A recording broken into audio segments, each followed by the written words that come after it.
只因低血糖时吃了一块老公送给女闺蜜的瑞士卷，我就被她盖上了做实验不细心的名头。为了补偿女闺蜜，她把我研究了5年的科研成果送给了她。女闺蜜更是在发布会上暗示媒体我在实验室好吃懒做，甚至想偷盗团队的心血。我被无脑粉丝绑架，他们打电话跟老公要赎金，不就是被骂几句？至于要死要活吗？作妖也要适可而止，成熟点。要是活不下去，就去死。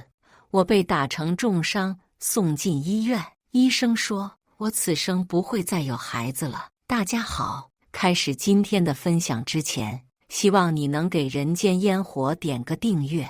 我将会分享更多优质的内容。出院之后，我拖着身体回家收拾东西。这段时间你去哪里了？顾泽兰提着蛋糕走进来，实验室没了你，都快忙疯了。他神色平常地把蛋糕放在我面前，好像我们从来没起过争执。快吃吧，你最爱的。他随意地摆在我的面前，态度如同施舍一般。恍惚间，我忽然想起了少时情浓之时，每当顾泽兰惹我不高兴时，总是会给我送上一个蛋糕。他说希望蛋糕的甜能够愉悦我一整天的心情。可1个月我过生日，我亲手做了一个蛋糕，开开心心等着顾泽兰陪我过生日时，顾泽兰把白皎月带回来了，只因为她淡淡说了句嫂子都有小肚子了呀。顾泽兰拧眉骂我，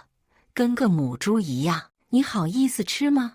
我亲手做出来的蛋糕就被顾泽兰扔进了垃圾桶。可我不是有小肚子，我只是有了孩子。今天他好像不嫌弃我是猪了，可他忘了我对芒果过敏，而芒果是白皎月的最爱。以前哪怕过敏，我也会撑着笑脸把蛋糕吃尽，但是现在我累了，我没动。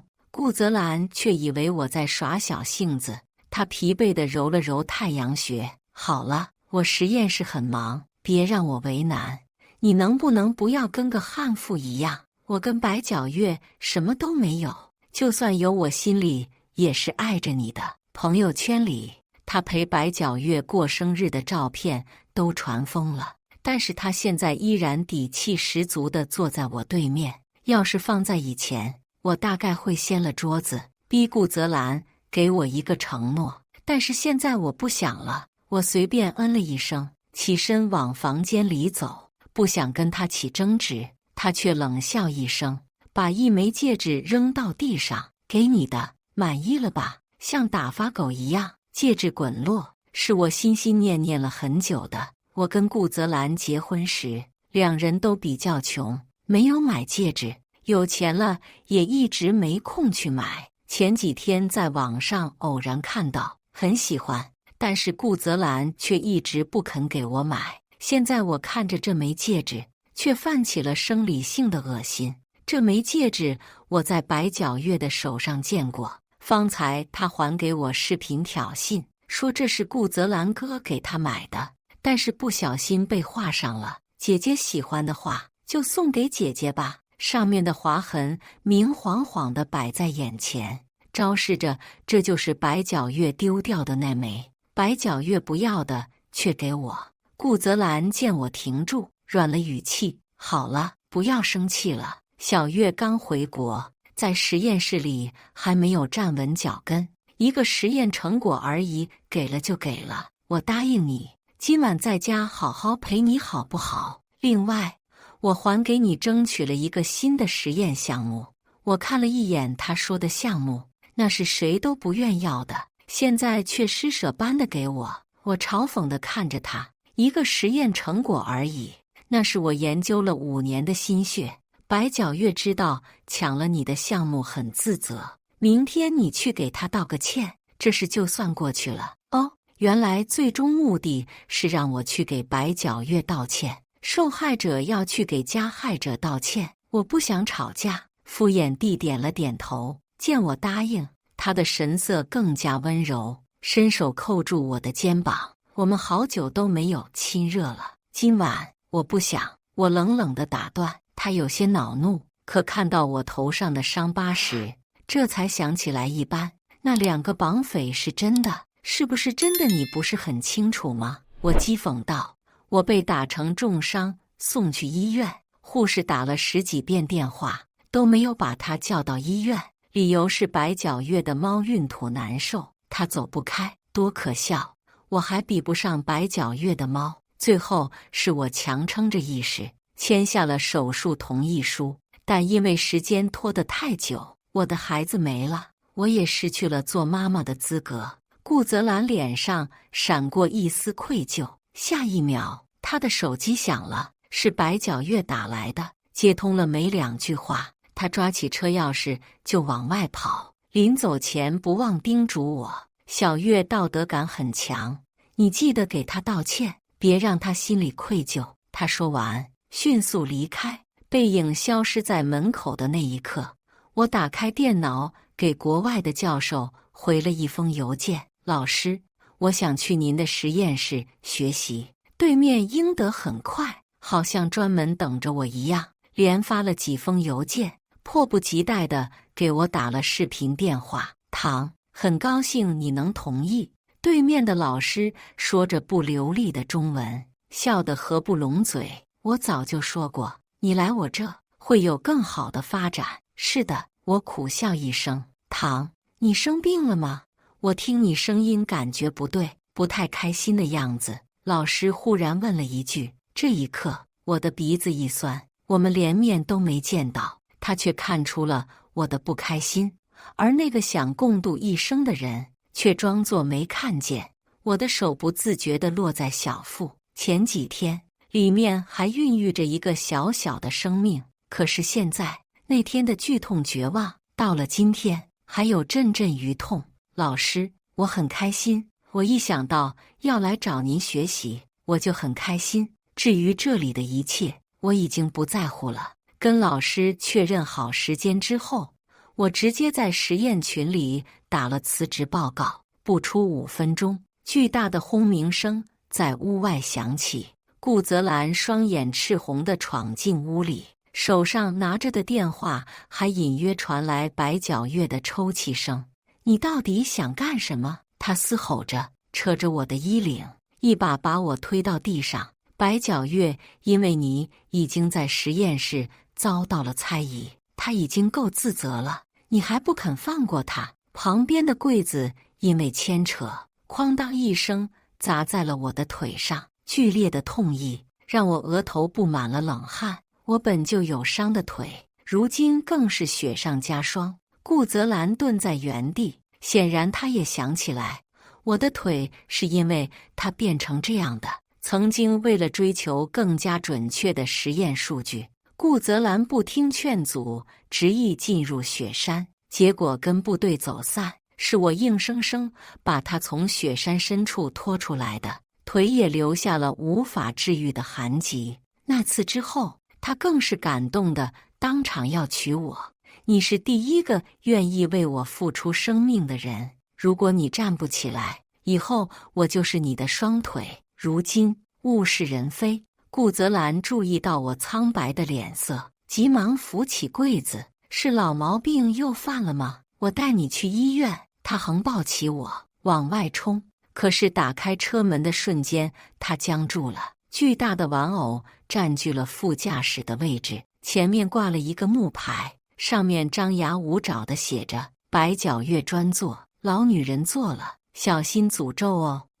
顾泽兰有些不耐烦，一个玩偶而已，你不会又那么小气吧？我明白他曾经不允许在车上留下我一丝的痕迹，现在却允许另一个人明目张胆地在副驾宣示主权。我肯定会闹，但是这些跟永久失去做母亲的资格来说，确实不值得我生气。不会，麻烦你把我放后座吧。我无所谓的点点头。他一怔然，欣慰地笑了笑。你要是早这么懂事，我们怎么可能会吵架？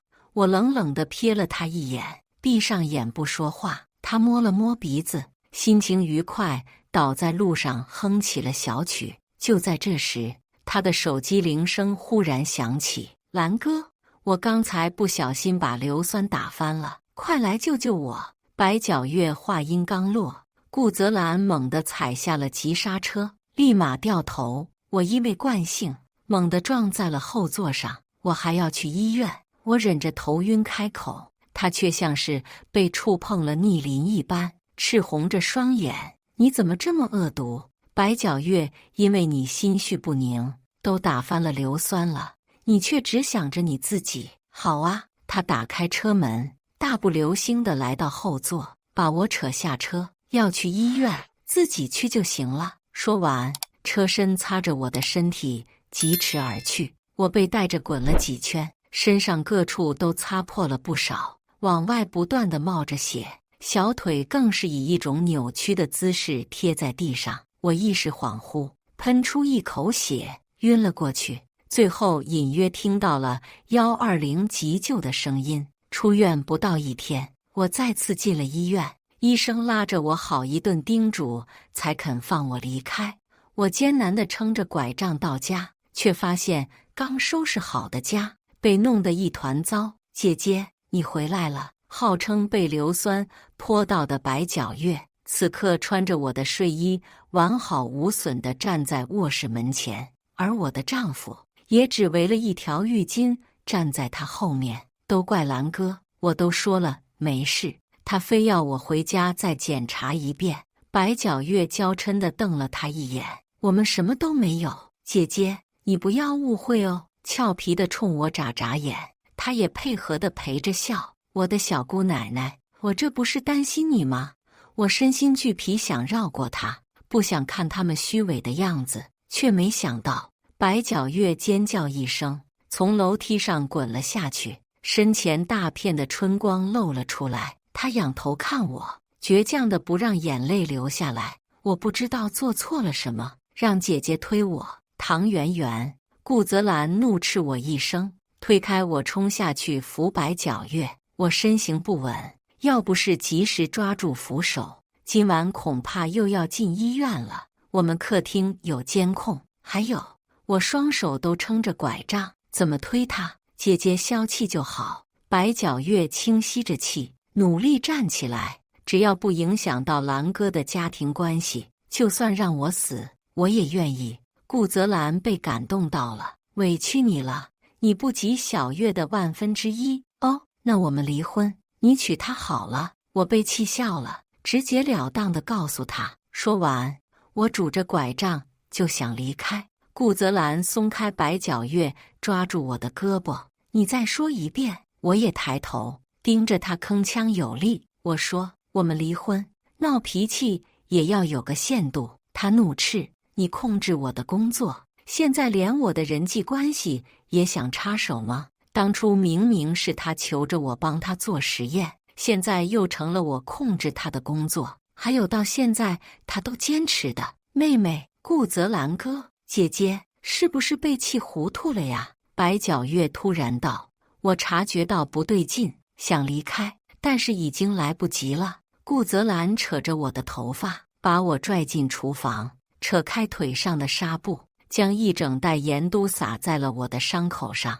我痛得失声惨叫。他又举起了旁边的辣椒油：“我来帮你清醒清醒，看你还敢提离婚！”我捂着腿，凄厉的惨叫传遍了整个别墅。辣椒油掺着盐流进血肉里，撕扯着我的每一根神经。辣椒瓶应声而落。顾泽兰愣愣地看着我，像是反应过来自己做了什么事情。圆圆，他蹲下身想碰我，但是又犹豫着缩回手。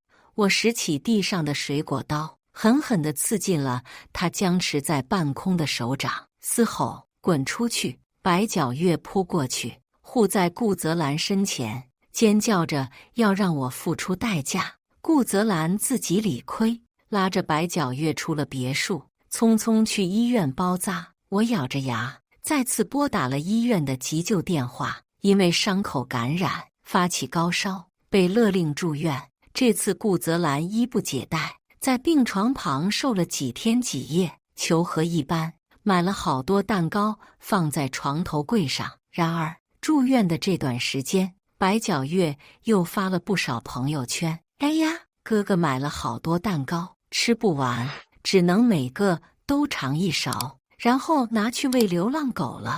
我视线落在旁边的蛋糕上，每一个中央都被勺子搅得不成样子。他口中的流浪狗是我。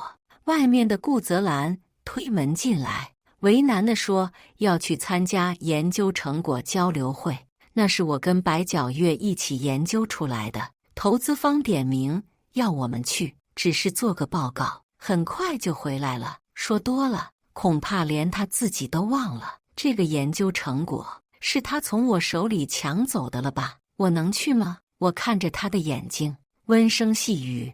他受宠若惊地点点头，沉默了一会，又出去打了一个电话。我最终还是推着轮椅出现在了报告会上。白皎月挽着顾泽兰的手，被众人围绕在中间，颇有一种金童玉女的味道。被人调笑时，白皎月羞红着脸往顾泽兰怀里躲，顾泽兰也适时地搂住他的肩膀，替他挡开那些目光。唐圆圆，白皎月夸张地喊了我一声，欢快地来到我身边。你怎么来了？怎么不提前说一声？我好笑地看着他。我要来，他不是第一个知道的吗？他把我带到人前，介绍我时用了轻飘飘的同事带过，三番五次地提起我的腿伤。哎，医生说以后可能站不起来了，言语中是掩盖不住的幸灾乐祸。顾泽兰搂着白皎月的腰，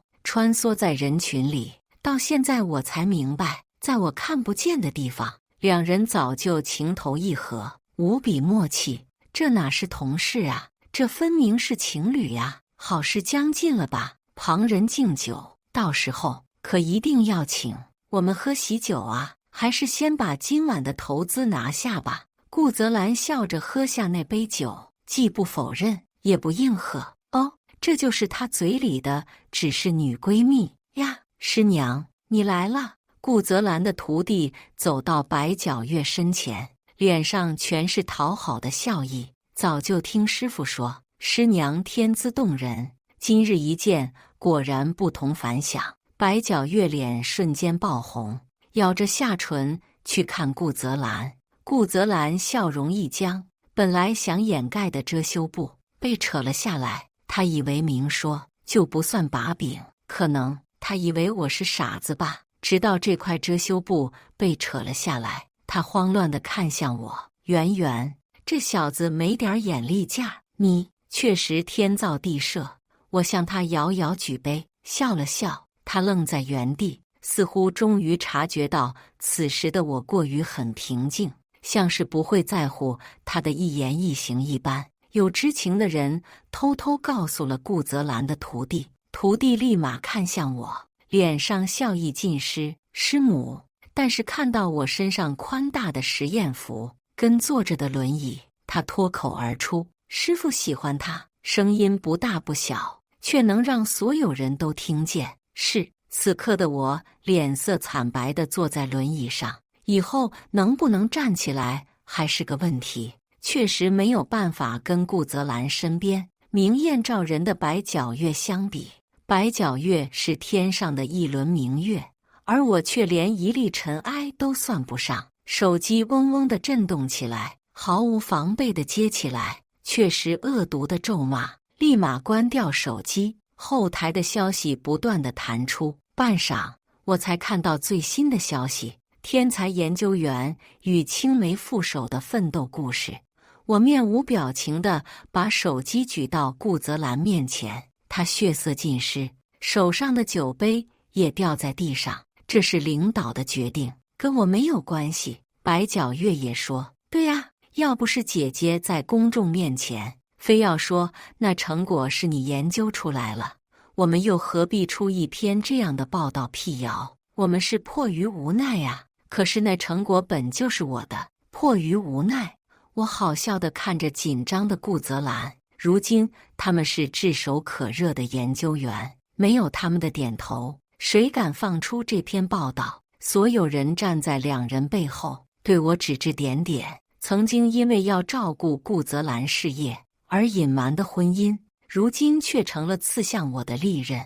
我成了他们成功路上的绊脚石。我深吸一口气，推着轮椅往外走。我身体不适，抱歉。顾泽兰彻底慌了，抛下所有人追了出来，跟在我身后，焦急地解释。我听得烦了。然后呢？什么？顾泽兰被我打断，反应不过来。是误会，你要怎么办？我问。他支支吾吾地答不出来，但是看到我的样子，猛然明白。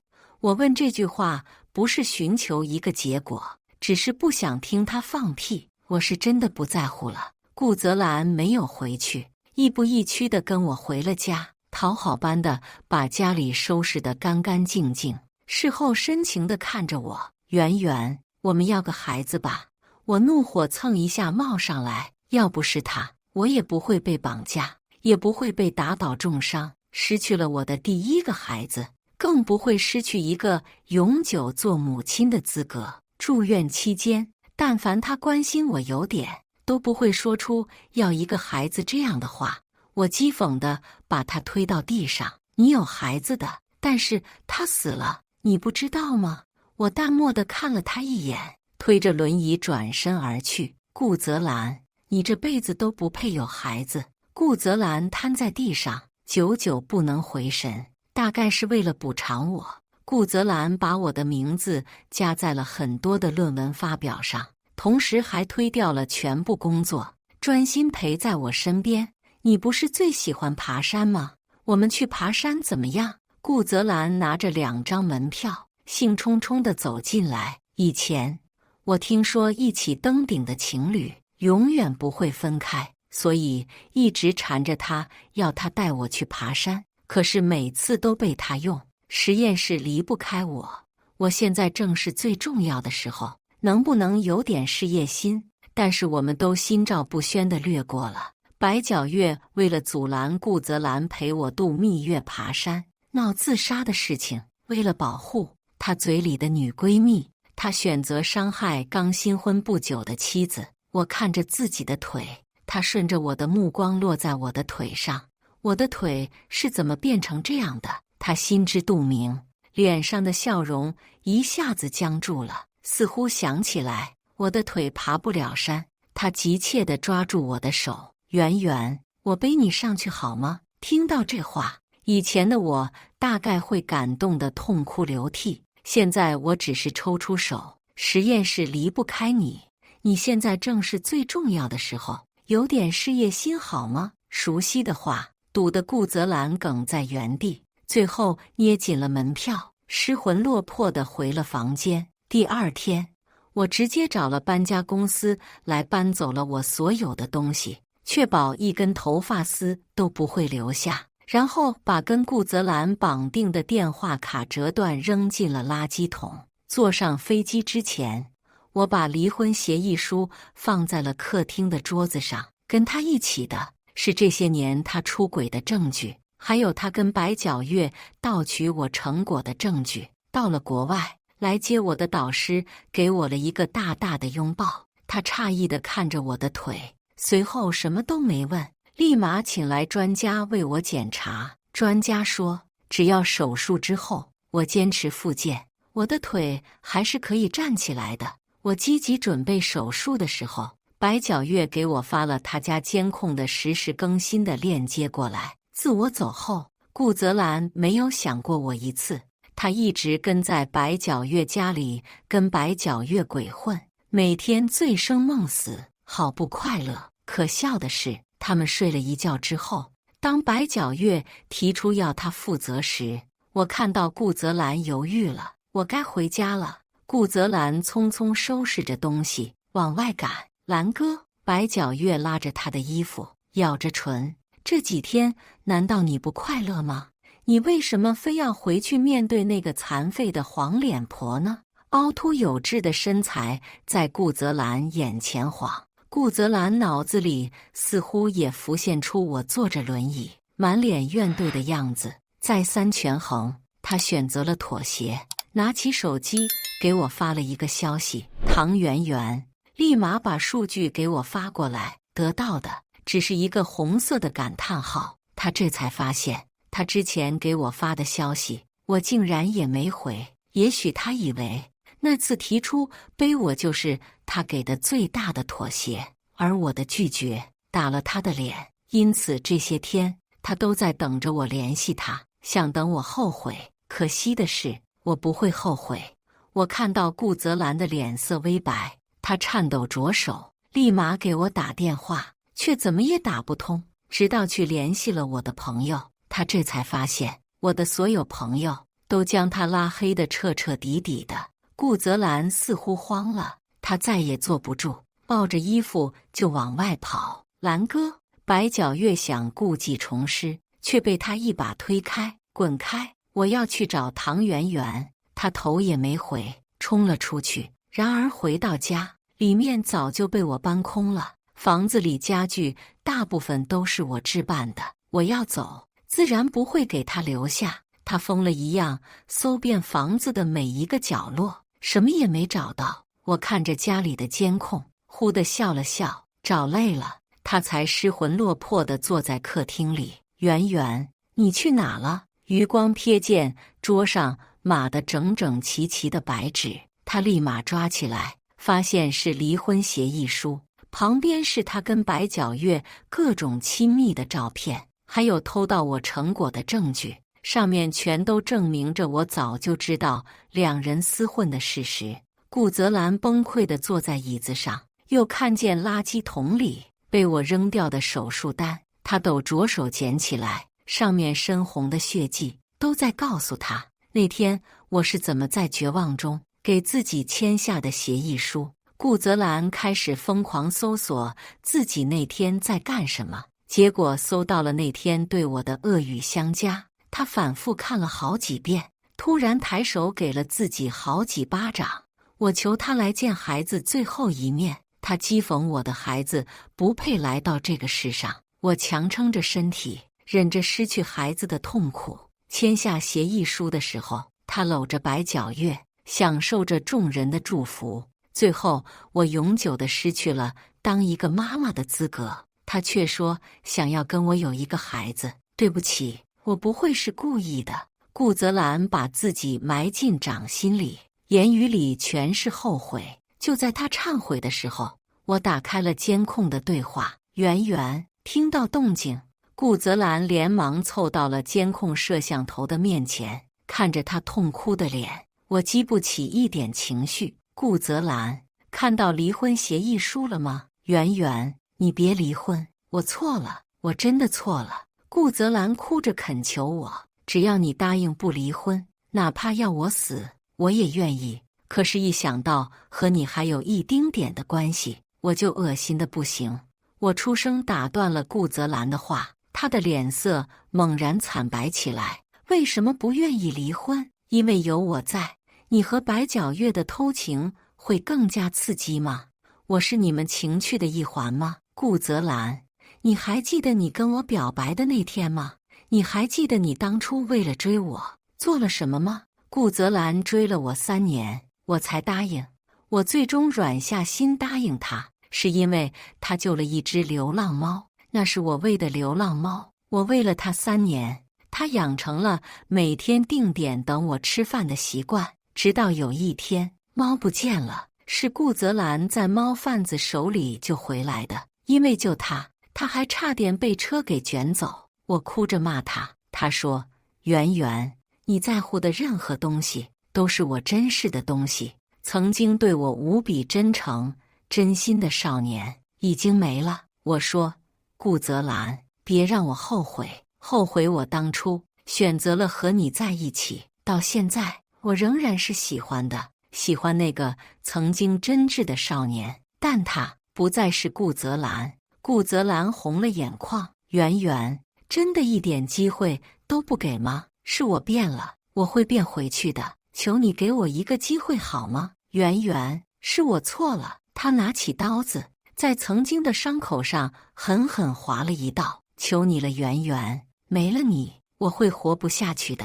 说到这个份上，我已经做了了结。我挂断了监控通话。就在这时，门忽然打开，兰哥，白皎月走了进来，心疼地握住他满是鲜血的双手。你来干什么？顾泽兰神色迅速冷淡，甩开了白皎月的手。是不是唐圆圆那个贱人又伤你了？白皎月固执地抓住他的手。我都说了，他就是个恶毒的，你给我闭嘴！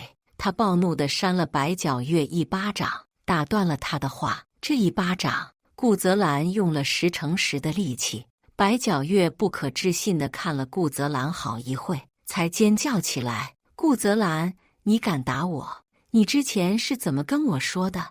你说永远不会让我受到伤害，你说这辈子只爱我。顾泽兰立马抬脚，再次把白皎月踹到了地上。这次白皎月捂着肚子，久久地站不起来。顾泽兰把桌子上的照片砸在白皎月身上。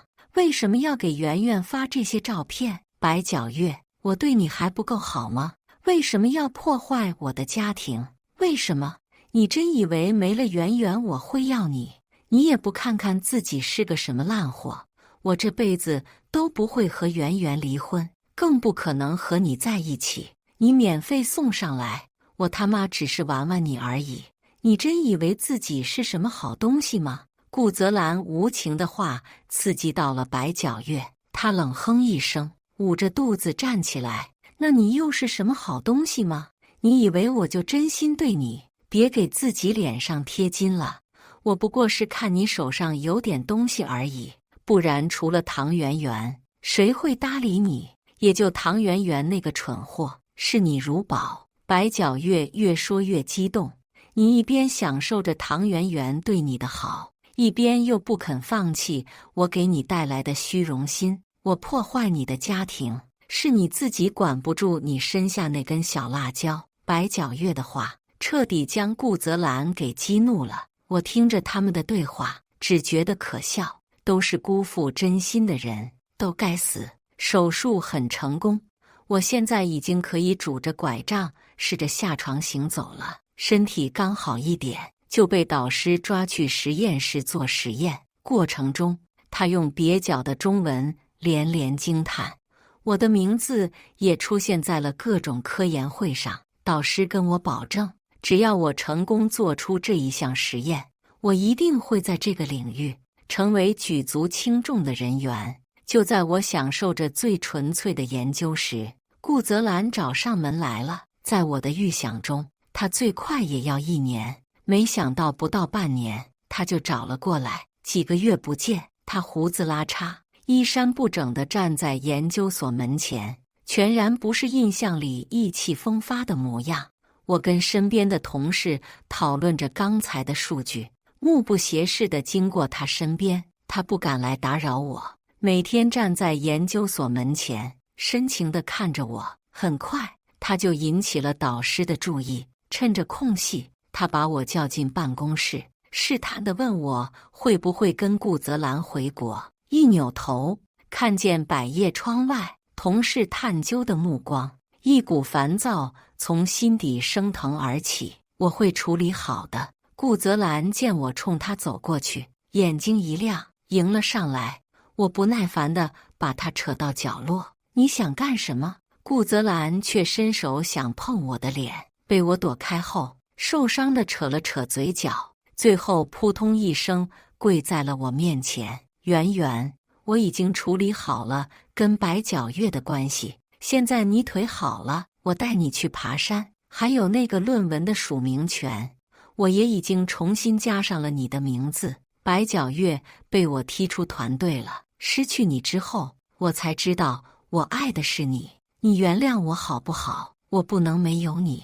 他痛哭流涕，我避开他伸过来的手，满脸厌恶。他就是贱，得不到白皎月的时候，对白皎月念念不忘，现在失去了我，又开始念我的好。但是他对我造成的伤害，不是几句道歉就可以消除的。顾泽兰，我给你过你无数次的机会，你都没有抓住。其实那段时间我们都知道，但是你故意伤害我，你笃定我不会离开你，所以才会一遍遍践踏我的真心。你真的很恶心。顾泽兰，以后不要来找我了，给彼此留点体面吧。”说完，我不顾他的哀求，利落地进了实验室，跟导师解释了情况之后，导师拍了拍我的肩膀，出门就吩咐保安把他扔了出去。